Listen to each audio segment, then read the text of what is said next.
My sister, 31, and I, 26, inherited my father's house when he passed away recently. I've been spending a lot of my mornings outside doing yard work because it's rather messy. In the morning and evening, I'm outside hosing down the lawn. The Negro next door, who is around the age of an elderly grandmother, comes out to her porch every time I do this and watches me without even attempting to hide it. After my father passed away, my sister and I became the new owners, and I once introduced myself to her, but she made it clear that she didn't want to talk. At that point, she began approaching me from outside while pointing her phone's camera straight at me. I ask her why she was taping me, and she responds, "There is no problem as long as I do what I am supposed to do." I'm like, "Is there a problem?" The neighbor woman asks, "What's the harm in recording if you're not doing anything wrong?" The situation was so bizarre that I didn't know how to respond. She left and went back to her house as soon as I was done. Every day, I go outside to water the grass, and this happens. The same justification is usually given: she wants to make sure I'm not doing anything else and that anything I do is captured on camera. So yesterday, I had had enough and decided to try something else. I put my hand on my hips and stuck my bottom out, staring at her straight, as she went out holding her phone. She was like, "What?" at first, but when I started soaking myself with the water hose and petting my neck while looking right at her, she got mad. Was it foolish? Indeed. However, she grabbed her phone and started calling me names for being a creep. My sister later told me that she complained to her that I was harassing her and making inappropriate sexual gestures when she visited the house while I was at work. My sister knows she's a pain in the buttock, of course, as she probably doesn't have anything better to do with her time. However, I ought not to have descended to her level and caused her discomfort. It wasn't all that bad, and I think I'm right about this. I'm not sure, though, because I can also be a stupid moron sometimes. You folks inform me. I haven't read anything better than this in a very long time. Immediately after she shot it, I called her a creep again. It's about time she started acting like the rest of us and mind her own business. There is nothing strange or inappropriate about houses changing hands. It sounds horrible to spray yourself down while tending to the garden. He performed, making that granny's evening more enjoyable. Be legal, but make a big splash. If not, I would have asked her directly if she knew that she was bothering the new owner of the house. Is it okay for her to film you on camera if you were on your own private property? You really are out in public. Who is she to tell that if I do what I intended to do, there won't be any issues? What precisely ought you be doing in the vicinity of your home, on your land? I'm not even joking. If she has said something along the lines of "you are tormenting her," you should definitely submit a harassment report against her immediately so that it is recorded. Very funny and totally appropriate. I adore it. The next time, though, report her to the police for recording you without your consent. Additionally, find out the cost of privacy shrubs that grow exceedingly tall and a 6-foot stock fence that runs the entire length of her side of the property line. Caleb, my 31-year-old husband, has been bringing home meals that his coworker Bella makes for him. Caleb is on Medicare, but he still eats where I prepare every day, so I'm yet to discover that it's cook. Bella always finds an opportunity to criticize how boring and bad my food is. I would sit there, moping over what she had said, and Jade would say nothing but change the subject to something else they could both connect to. When she once inquired about another task I excelled at, Jade brought up ironing his suits. She joked back that he need to give her one of his outfits so he could see what a pro at ironing she is. I rolled my eyes a lot, but Caleb concurred that was odd. Caleb came home last week to find a freshly made dinner. I asked him what he was going to do with the dinner I had already prepared. He told me he was having it for supper. He must have sensed my growing agitation because he claimed to have promised Bella he would finish her food, and she had requested him to take a photo of the empty plate later to verify it. This confused the hell out of me. I simply told him one thing.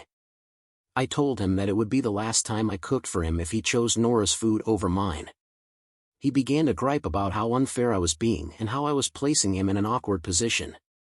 Not until I saw him walk by me later, when I was arranging the dinner she had prepared, Did he still not answer clearly? He cooked in the microwave. I was close to tears from how horrible I felt. I then told him that because he had made his decision for the future, I would not be cooking for him anymore. He went off on me, calling me immature and weak for making this about my ego, so I guess I pissed him off. I stood up from my chair and informed him that I owed him nothing and that both of us had made our own decisions. He lost it, telling me that my actions were disgusting and that this was absurd and that Nora was just being kind to him. He darted into the bedroom right after, and I chased after him. But he screamed, "Leave me alone," before closing the door and not talking to me again. His mother called me after she learned of the argument and begged me to exercise greater patience and refrain from passing judgment on things I could come to regret. She acknowledged that Bella had gone too far and insisted that I shouldn't be hard on her son because she is the issue. Mother-in-law, on the other hand, is incredibly prejudiced and thinks her son is a saint who is perfect in her eyes. That concludes our discussion. I feel like by pushing him in this way, I've overreacted and ruined everything. She probably tells him that she feels better in bed without you around. She is trying to grab your spouse, and it seems like she is taking him right out of her hand. Your mother-in-law has also noticed it. If I were you, I would either pack up your possessions and move out or have a serious conversation with him. They'll have to come to your marital counseling sessions and either completely cut Bella out of their lives or just say he would rather be with her. He's now trying to have it both ways, though. That being said, you and your spouse ought to have a serious conversation about boundaries in your union. It's not the food that's the issue, it's his relationship with another woman that he started and his willingness to hurt you to keep it going. He doesn't respect your marriage, and this isn't a good friendship. But P, are you really real? You finished writing this, went over it, and you still think you went too far. I am sad to inform you of this.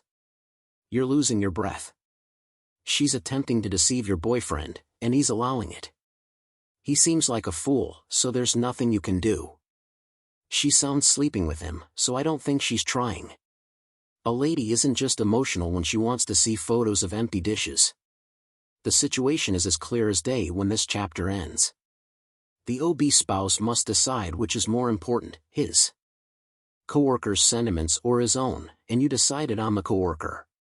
Not you, but your husband shows you who he is and what matters to him. You are worthy of better. In my husband's family, getting permission from the grandparents is a requirement before getting married. It is doubtful that the marriage will succeed if they say no. My husband's parents' marriage was the only instance in which a no resulted in marriage. Getting him to fit in with my husband's family was rather difficult at first. I was already pregnant when my husband proposed to everyone, which is the only reason I got a yes. My friend and I have not been together for as long as my friend has been seeing my husband's cousin. But this was her first formal encounter with the family, thanks to this trip. While I was preparing with her, I saw that instead of packing more subdued clothes, she was packing skimpy items. Since I was aware of how particular some of my in-laws could be and how important this trip is to her, I tried to talk her into bringing some of her nicer, more conservative clothes. When she questioned why I thought of a clothing she was wearing, I answered her because I didn't think she was catching up on my indications. The clothes she was carrying, in my opinion, weren't appropriate and wouldn't win them over, which was what she intended. They said yes to me, they were already knocked up when I arrived, so they would say yes to her. She was upset with me for trying to limit what she could wear. She was still mad at me when she kicked me out, so our relationship was uneasy. We're in the middle of a disastrous trip that began during the flight, but was I the fool for thinking the clothes weren't appropriate? She brought you along on this trip as part of her attempt to win them over. As her friend, all you were doing was your little. It doesn't seem like she noticed that the elder generation was the target audience for this trip. How do they feel about her, I wonder? Some relatives have been kinder to her than others, but their grandfather turned them down on the first day, and her boyfriend's parents have been distant. It's a mixed bag, then. She's better off without him if that man declines to marry her only because some awful, domineering elderly relative says no. That means that the only people in the family having a strong backbone are your in-laws. To be really honest, I wouldn't want a friend to belong to a family like that. You are aware that you don't require their permission, am I correct? You can stay away from touching our aged, flaky buttocks. You are the one who disagrees and supports the abuser. You suggested the kind of clothing that will appeal to your target audience, not what she should have worn. It would have been foolish of you to say nothing and let your friend pack. True friends watch out for one another. How come? Why would Sherry tolerate this behavior? I'm not sure why you require your grandparents' consent. The sheets will then be checked by them. Have we entered a different era? Time, global rights and accomplishments, and we still need to win this kind of approval? Is this how the future will be for your children? And if so, do you think this is okay? Hopefully, you will say no. As a real friend, I would strive to separate them and save her from the pain. About 7 in the morning, my partner gets up to prepare for work, as opposed to my typical wake-up time of 11 a.m. She would always wake me up when she got out of bed because I am a light sleeper. After that, I have no problem going back to sleep. We also don't get to see one another very often during the week because of our competing work schedules, so it's great to be able to talk every morning and wish each other a happy day. The issue was that before leaving the bedroom, she would apply perfume and deodorant. I can't get back to sleep because of the heavy scent, and by the time I reach the couch, I'm exhausted. I thus inquired if she may use them outside, but she said no. She clarified that she usually completes it in the room as part of her morning ritual. I would soon get used to it. I still haven't adjusted to it after 3 months. When we chatted again yesterday, she found an article that said scent has no bearing on sleep. After taking a look at it, I informed her that the article did not say that. Even though smells rarely cause people to wake up, they are nonetheless affected by them. For me, it keeps me from going to sleep. When I told her that I didn't like it, she began searching for papers to refute my claims rather than cooperating to reach a consensus. On weekdays, I would be sleeping on the couch, I told her. She said that I was punishing her since I knew she liked to wake up and kiss my forehead. Reminding her that it had a significant impact on my job, I told her it had nothing to do with it and that I simply cannot work on 5 hours of sleep. She was obviously upset, but in the end, she reluctantly agreed to use them outside of the bedroom. I cooked her dinner and gave her a lovely candlelit bubble bath. I then went with her to a spot she lead for brunch this morning. Even though she makes an effort to hide it, I can tell she's still depressed despite the great time we had. Since I hate seeing her like this and am beginning to feel like an idiot, was I really wrong to ask her to stop? This is a ridiculously small compromise on her part. She is unjust to ignore your opinions on such a small, easily fixed issue, regardless of articles. She was recently told to use her smellies in another room by you. Because the noise wakes my husband, I try not to use sprays in the bedroom. It's just a small change in routine. In fact, I changed brands of shampoo since one caused my dog to sneeze. You take actions at home to help others. This is common sense and shouldn't even require compromising. I don't understand why you are taking care of her when she won't even do the very minimum for you. When they displayed articles to show how it had no effect on sleep, I laughed. At my former job, there was a guy who would periodically check his fancy watch and say something like, the chance of brain is 75%, it is reading right now. What a dumb legislation. The key takeaway from this is that your lack of sleep is having an adverse effect on your productivity. That can't go on like that. Let's examine this with objectivity. She told you that you are not feeling something that you are obviously feeling, using your physiological suffering, an easily remedied issue, as a justification to argue with you, invalidate you, or gaslight you.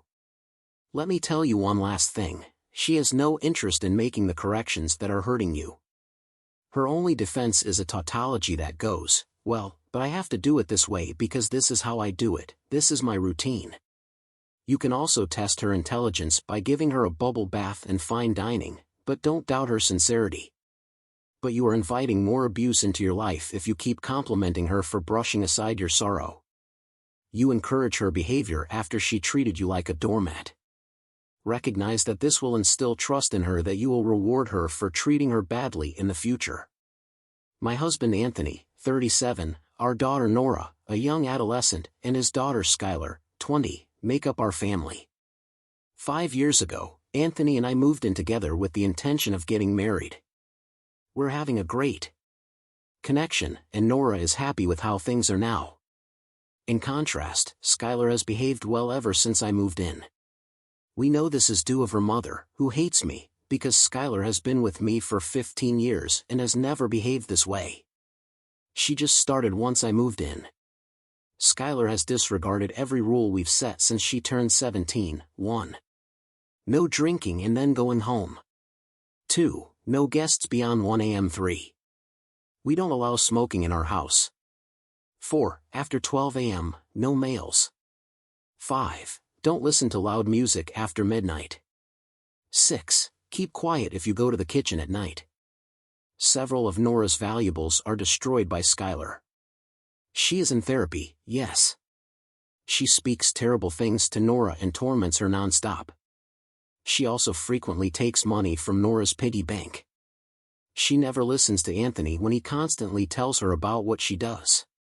Today, Skylar informed Nora that she was a repulsive affair baby who would be just like your witch of a mother, and it was the last straw for me. When I met Anthony, he and his ex-girlfriend had not dated for 40 years, so there was no affair going on. So I told Skylar to pack up her belongings and get out of my house. Skylar claimed that since this isn't my home, I couldn't throw her out. When Anthony got home, he asked me what had happened, so I gave him the rundown. He told Skylar precisely what I had said and that he had had enough of her nonsense. After leaving, Skylar moved in with her mother. We received texts and phone calls from her mother. Anthony stopped her and said that because Skylar was an adult, he was no longer in charge of her. Although Anthony regrets forcing Skylar to go, he acknowledges that she must. Is it foolish of me to have told my stepdaughter that she must move out? Normally, I would advise leaving her with your spouse, but you need to protect Nora and establish appropriate boundaries because she assaulted a child and destroyed your property as well as hers. Additionally, your resident policies seem appropriate for a grown-up child, particularly since you and her spouse hardly charged her rent. While Skylar's parents most certainly failed her and her half-sister was raised by parents who were at least in their 20s, Skylar seems to be the product of children having children. Since her examples have broken the criteria, I think it's hard for her to follow the guidelines. She was far from an idiot, especially considering her behavior for a 17-year-old, but I hope you all will continue to support her outside of therapy. I also fail to see how that is pertinent. Though she is receiving care and therapy, Jack is ultimately her stepmother rather than her mother. She might not be the one to reprimand, especially in the case of her mother. I think parts of the narrative are missing. It sounds like your story is quite biased. It is clear to everyone who reads it that you are justified in kicking your daughter out of the family. Why did you come here to ask in the first place, if you are so certain? Your story also doesn't make sense. For 15 years, how have you known Skylar? Do you know why she's behaving this way? Why is a youngster so hostile towards you and your daughter? It appears like she is deliberately breaching the rules. I think there is a lot of information missing that would color any conclusions.